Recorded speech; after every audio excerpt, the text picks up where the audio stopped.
বন্ধুরা, আবার এক নতুন রান্না নিয়ে আমি চলে এসেছি। সেটা হচ্ছে কাতলা মাছের পাতলা ঝোল।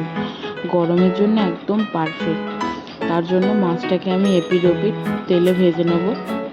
নিয়ে সেই তেলেই আমি বড়ি আর পটল ভেজে নেব। নিয়ে অন্য কড়াই আমি কালো জিরে, কাঁচা লঙ্কা ফোড়ন দিয়ে আমি দিয়ে দেবো আদা বাটা।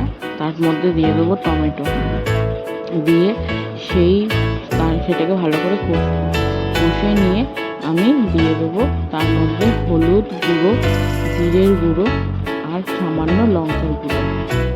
আর জলটা দিয়েছিলাম যাতে মশলাটা পুড়ে না যায়। দিয়ে ভালো করে কষে নিয়ে তারপরে আমি এখানে সেদ্ধ করা আলুটা দিয়ে দেবো। আমি কিন্তু আলুটা ভাজিনি, সেদ্ধ করা আলু দিয়েছি।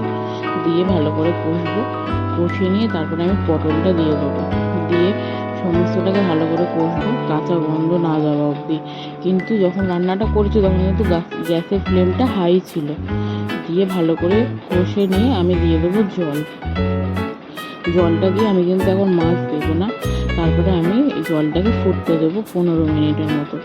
দিয়ে তারপরে আমি মাছগুলো দেবো, ভাজা মাছ আর বড়ি সমস্তটা দিয়ে আমি আবারও 15 থেকে 20 মিনিট ফোটাবো।